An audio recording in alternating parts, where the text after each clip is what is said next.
guys, selamat datang di 1% Podcast. 1% Podcast adalah bagian dari 1% startup life school terbesar di Indonesia. Dalam podcast ini kita bakal ngebahas topik-topik seputar kesehatan mental, pengembangan diri, serta edukasi life skills dengan tamu yang handal di bidangnya. Kami ingin kamu untuk bisa mendapatkan insight baru dan berkembang seenggaknya 1% setiap harinya. So that's all, enjoy 1% Podcast untuk hidup seutuhnya.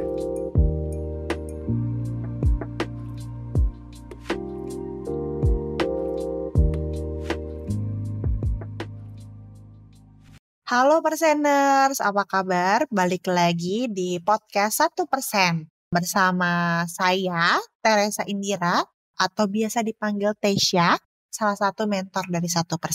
Hari ini aku nggak sendirian nih Perseners, aku ditemenin oleh satu mentor kece lainnya. Pada episode kali ini, kita mau ngomongin judulnya tuh baper mulu, friendzone mulu. Ada nggak nih Perseners di sini yang mungkin relate ya sama pokok bahasan yang mau kita bahas pada podcast kali ini, episode kali ini. Mungkin biar nggak berlama-lama nih ya, langsung aja aku panggil Kak Inta selaku narasumber kita kali ini. Halo Kak Inta. Halo, apa kabar Kak Tesya, apa kabar Perseners? Aku puji Tuhan baik terkontrol nih. Kak Inta sendiri gimana nih kabarnya? Baik. Excited buat libur ya? Oh iya bener, kita take-nya ini H-1 libur lebaran guys. Oke, Kak Inta, nih hari ini kita mau ngomongin tentang friendzone ya, fenomena friendzone. Mungkin sebelum kita mulai ya, aku mau nanya deh Kak, kalau ke dirimu sendiri ada nggak sih pengalaman pribadi gitu ya, atau mungkin boleh deh pengalaman mentimu terkait dengan friendzone ini nih? Menti ada, kalau aku ingat itu ada temen aku yang juga cerita ya, kalau misalkan dia jadi friendzone. Aku juga ada juga gitu. Jadi jadi friendzone pernah, nge-friendzonein pernah. Jadi kayaknya mungkin ini common ya, Kak Tesya ya, kayak fenomenanya di mana-mana gitu. Jadi deket banget ya? Lumayan, tapi sayangnya waktu aku di friendzonein tidak berubah jadi love zone sih. Ya udah friendzone aja, aku terima dan puji Tuhannya masih temenan sampai sekarang. Oke, boleh tuh nanti dibagi-bagi kali tipsnya Kak Inta.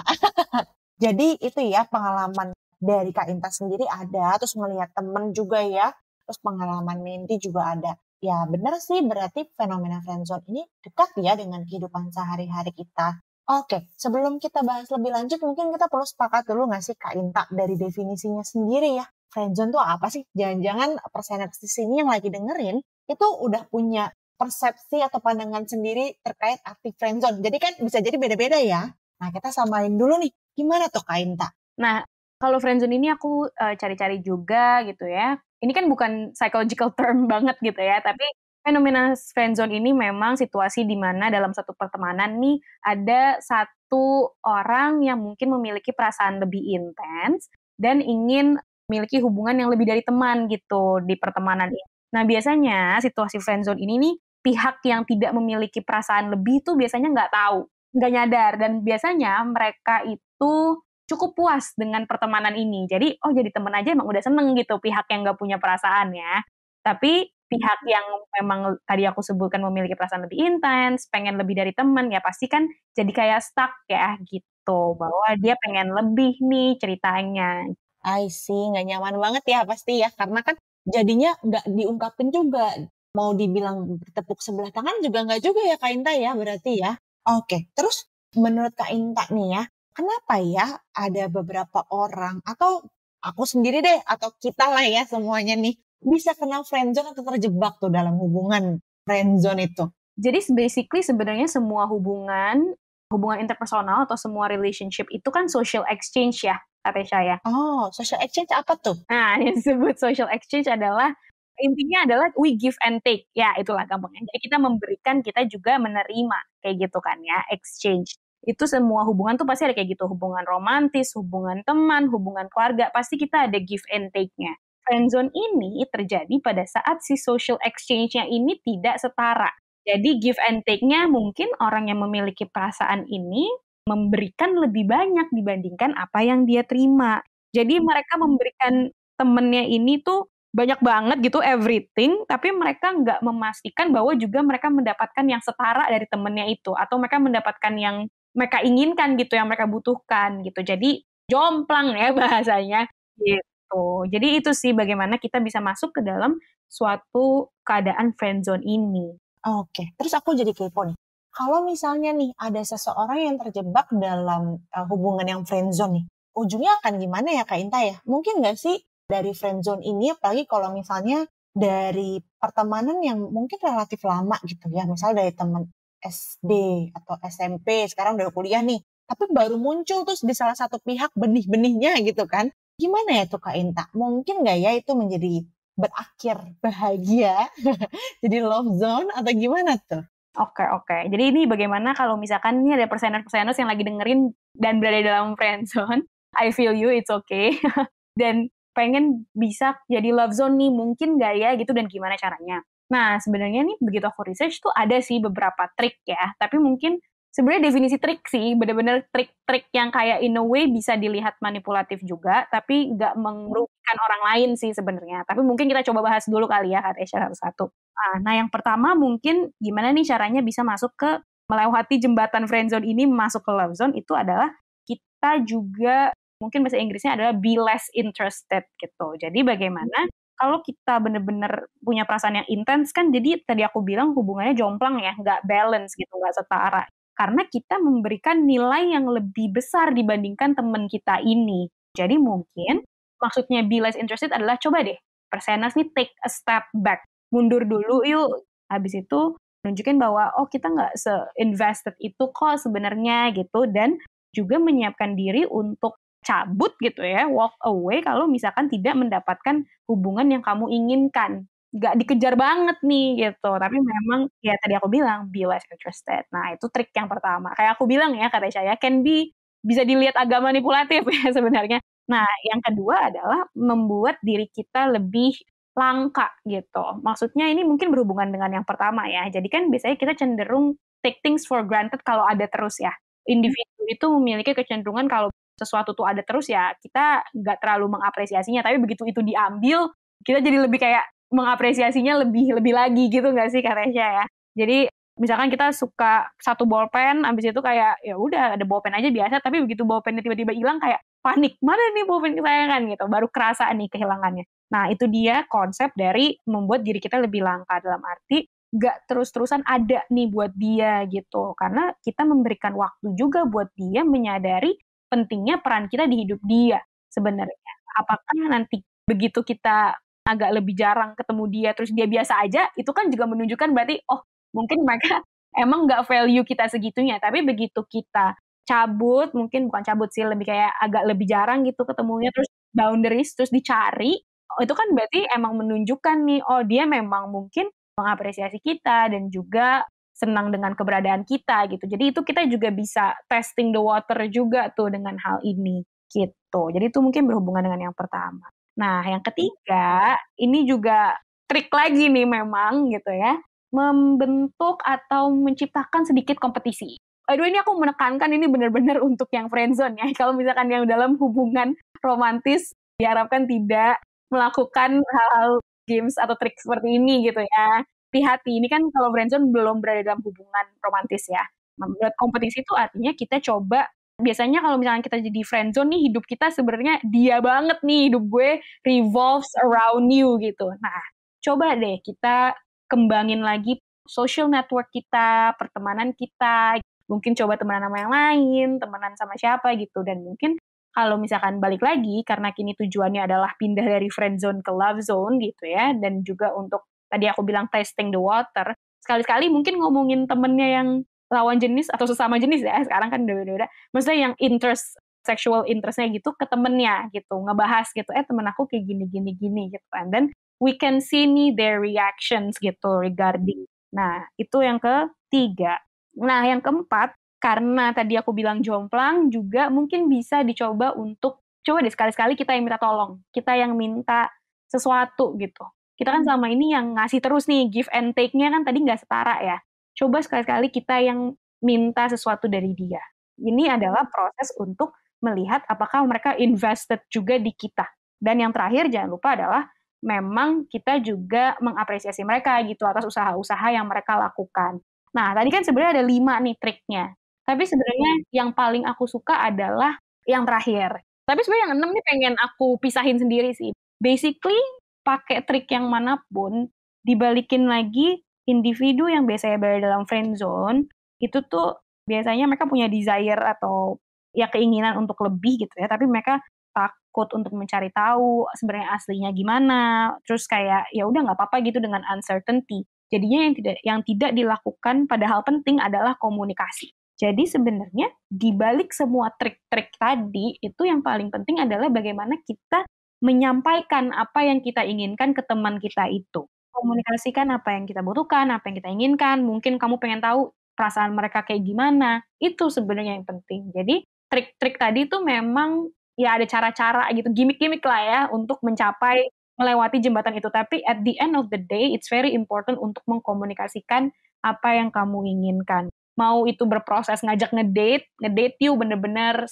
kayak romantic couple, atau kamu mau bener-bener let's have a conversation about us gitu misalnya. Jadi straightforward nih, udah nggak lagi berlindung di balik shadow pertemanan ini. Iya, iya, yang paling penting adalah komunikasi ya. Makanya tadi Kak Inta pisahkan nih ya. Selain tadi 5 yang tadi sudah dijelaskan Kak Inta, terakhir adalah komunikasi. Mungkin juga nggak sih Kak Inta untuk kita menggunakan tools-tools atau stimulalisasi ya, topik-topik tertentu dalam komunikasi itu. Kayak sekarang kan banyak ya yang jual kartu-kartu bertema ya buat deep talk. Ada yang temanya friendzone, ada yang temanya pendekatan. Sama kalau di psikologi ada 36 question to fall in love nggak sih Kak Inta? Aku waktu itu sempat tahu lah ya. Itu bisa dijadikan topik juga menjawab pertanyaan-pertanyaan itu buat membangun komunikasi ya Kak Inta ya? Bisa juga ya? Bisa banget. Itu kita sangat, ya zaman sekarang kita sangat difasilitasi dengan banyak hal ya gitu ya. Salah satunya adalah gimana to get to know each other more gitu ya. Tapi balik lagi kalau misalkan memang kartunya tidak mengarah kepada kita mengkomunikasikan apa yang kita inginkan, ya tetap aja kita harus straightforward gitu ya. Itu kan sebenarnya kartunya kebanyakan untuk ini ya, apa namanya, kita getting to know each other more gitu nggak sih Kak biasanya? Oh iya, bener juga sih. Nah ini berarti jadinya nggak relatable untuk yang friendzone udah lama ya Kak Inta ya? Atau dari hubungan pertemanannya udah lama, tiba-tiba baru ada benih-benih dan friendzone. Kan kita udah kenal banget ya sama sosok ini gitu. Gimana tinggal kita straightforward buat ngomongin needs kita itu ya Kak Inta ya? Bisa. Oke deh.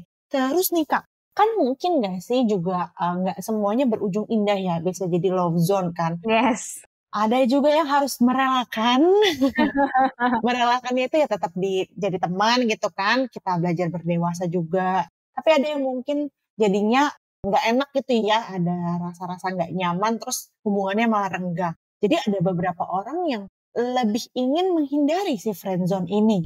Nah, kalau dari Kak Inta sendiri nih, ada nggak sih cara-cara atau sebenarnya bagaimana kita bisa menghindari hubungan si friendzone ini gitu ya?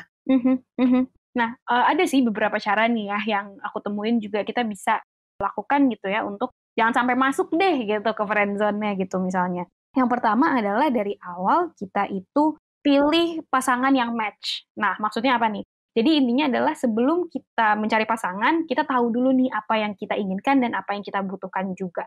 Nah, dari situ katanya dari penelitian menemukan bahwa biasanya orang-orang yang masuk ke dalam friendzone adalah orang-orang yang sebenarnya mereka tuh emang nggak match gitu, mereka tuh nggak fit kata-katanya. Tapi tetap aja diterusin gitu for some reason gitu ya, mungkin karena butterfly thing atau apa gitu. Tapi sebenarnya mereka nggak match. Jadi it's very important bagi kita untuk sebelum nyari pasangan, sebelum memasuki hubungan untuk mengetahui apa dulu nih yang cocok buat kita dan apa yang kita inginkan. Jadi supaya kita nemu pasangan yang memang match. Tapi balik lagi ini kan cara untuk menghindari ya. Belum tentu kalau kita udah nyari yang match tuh pasti nggak friendzone, nggak gitu. Karena balik lagi dalam hubungan kan 2 pilar ya kata Syah. Jadi kan ada satu orang lagi yang di luar dari kontrol kita nih. Ini mungkin memang salah satu yang bisa dilakukan untuk mengurangi kemungkinan gitu ya, kemungkinan untuk masuk ke friendzone. Nah, yang kedua yang bisa juga mungkin membantu teman-teman perseners nih untuk menghindari friendzone adalah coba observasi body language-nya deh. Coba lihat gerak-gerik badannya kalau misalkan lagi dekat-dekat sama kamu gitu ya. Karena usually people itu memang kalau lebih nyaman kan nunjukin ya, atau mereka nggak nyaman gitu atau gimana gitu ya, itu balik lagi juga bisa kita lihat tuh walaupun memang nggak 100%, oh karena dia nyaman udah pasti dia suka juga sama aku. Ya juga ya, jadi balik lagi ini salah satu cara untuk meminimalisir kemungkinan masuk ke friendzone. Tapi kalau misalkan memang kita lihat, oh nih dia emang udah gak nyaman tapi diterusin aja untuk dikejar kan itu juga jangan. Makanya itulah kenapa kita harus observe gitu. Lalu kalau misalkan udah observasi nih, balik lagi yang nomor 3 itu, gimana caranya untuk avoiding friendzone, itu balik lagi ke yang tadi sih kata saya, emang komunikasi gitu. Nah bedanya dengan yang tadi adalah mungkin gimana cara kita avoid friendzone adalah komunikasinya di awal. Jadi memang ketemu orang nih, ternyata kamu udah mulai nyaman, kamu ngerasa match gitu ya. Ya udah dari awal aja kayak menunjukkan bahwa oh gue ada interest romantic nih sama lu. Dengan kayak gitu tuh kan kita nggak bisa tuh masuk ke friendzone karena kayak udah jelas tuh mungkin dari dianya kayak oh iya gue juga. Nah terhindari itu friendzone atau dianya kayak enggak deh gue nggak mungkin gue nggak ngeliat lu kayak gitu. Oh ya udah gitu. Berarti ya memang dari awal udah kelihatan bahwa dia nggak punya interest ke arah situ. Komunikasi ini bisa dilakukan di mana aja. Bisa di depan, which is tujuannya adalah menghindari friendzone, atau mungkin agak di belakang, di mana dari friendzone ini mau masuk ke love zone gitu. Basically, kita mengungkapkan apa yang kita inginkan di dalam hubungan itu. I see. Ya, bayang. Di poin yang terakhir ya, si komunikasi itu ya Kak Inta ya. Karena kan dalam setiap relasi, kita adalah 2 individu yang berbeda ya. Jadi, needs kita atau kebutuhan kita perlu dikomunikasikan, keganjalan-ganjalannya juga ya perlu dikomunikasikan. Oke, tadi menarik juga tuh dengan 2 cara yang lain ya, pilih pasangan. Kak Tesya, aku boleh nanya sesuatu gak? Aku yang nanya jadinya. Diskusi kali ya, ini yang menarik. Tadi kan kita ngomongin kalau misalkan orangnya ini nggak tahu ya, nggak paham. Nggak aware gitu dengan perasaannya. Karena tadi aku bilang memang seringkali dengan situasi seperti ini, biasanya orang yang nggak punya perasaan ini nggak aware. Biasanya nih, isu yang aku temukan di temen aku, atau aku temukan di menti, itu adalah pada saat orangnya sebenarnya udah tahu, gitu ya, dengan perasaan kamu. Pertanyaannya adalah, harusnya temen yang punya perasaan ini tuh stay atau move on sih? Menurut kamu gimana, Kak Tesya? Oke, kalau menurut aku sih ya, balik lagi sih tergantung konteksnya. Itu pertemanan tuh signifikan nggak dalam kehidupan sehari-hari kamu? Misalnya teman satu kampus, rekan kerja gitu ya. Kan kita mau live juga gimana ya kan? Masih ada kebutuhan sehari-hari kita yang memang perlu berkomunikasi dengan sosok itu gitu. Atau kita yang ternyata nggak suka gitu sama seseorang kan juga nggak mungkin terus cabut gitu aja kan karena masih ada tuntutan. Tapi tentu memang perlu banget membuat batasan ya Kak Inta ya. Supaya jelas dari si orang tersebut juga jadinya tidak keenakan atau memanfaatkan kita. Yang mungkin dia tidak bermaksud memanfaatkan. Tapi kan kitanya jadi nggak nyaman. Agree. Gitu kan. Agree. Buat biar kita nggak makan hati juga. Apalagi kalau dia mulai cerita tentang cewek lain atau cowok lain ya nggak sih Kak Inta? Agree Jadi memang perlu boundaries untuk menetralkan diri kita dulu ya. Atau mendinginkan perasaan kita yang mungkin berbunga-bunga gitu ya. Tiap kali dekat sama dia. Gitu sih kalau menurut aku. Kalau menurut Kak Inta gimana? Agree banget. Tadi sebenarnya udah sama sih, cuma satu hal juga yang mungkin aku tambahin dikit, tapi udah diserempet tadi sama Kak Tesya adalah sebenarnya, kan ini aku ngomong ke semua perseners yang sedang berada di friend zone, terus temennya udah tahu, dan tidak mengarah ke hal-hal yang romantis, tapi kamu tetap stay. Jadi pesannya adalah, yang bisa tersakiti adalah kamu. Di dalam hubungan ini yang kemungkinan tersakiti adalah kamu kalau kamu bertahan terus. Tapi balik lagi, this is your values. Jadi apakah kamu akan tetap mau bertahan, atau ya udah mau move on, this is your decision based on your values. As long as persener semua mengetahui resikonya apa. Kalau misalkan kamu bertahan, ya tadi yang Kak Tesya bilang, kamu mungkin aja mendengar dia ngomongin cowok atau cewek lain. Itu nyakitin ya pasti. Makanya that's why kenapa aku bilang yang mungkin tersakiti di sini adalah kamu, karena mungkin buat dia gak ada ruginya gitu. Ya udah, temen aku masih ada aja gitu. Tetap temenan, tetap happy, ya udah. Tapi buat kamu yang memiliki perasaan lebih besar kan itu risknya lebih besar juga. Aku setuju banget sama Kak Tesya bilang, dan please know your values juga, tapi as long as you know the risk gak apa-apa. Dan kalau misalkan memang ingin, kayaknya gak bisa nih aku dengerin dia ngomongin cewek atau cowok lain, oke, tadi yang Kak Tesya bilang, buatlah batasan. Gak usah completely cut off nih, gak boleh temenan lagi sama dia. Gak usah kayak gitu juga gak apa-apa gitu ya, tapi buatlah batasan saja. Oke deh, gak berasa ya, kita udah banyak banget ngobrol hari ini Kak Inta. Thank you so much ya Kak, udah meluangkan waktunya untuk berbagi info dan berdiskusi bersama aku. Paling itu sih hari ini yang mau kita bahas topiknya. Terima kasih banyak juga buat perseners yang udah setia dengerin kita di sini, di episode-episode kita. Buat perseners yang mungkin mau request gitu ya, bahas apa, nanti bisa tuh untuk komen-komen aja di sosial medianya 1%. Hopefully nanti aku ataupun Kak Inta bisa membahasnya atau dengan mentor-mentor kece yang lain. Jadi stay tune ya untuk terus pantengin podcastnya 1%. Bye-bye. Terima kasih ya, Perseners. Bye.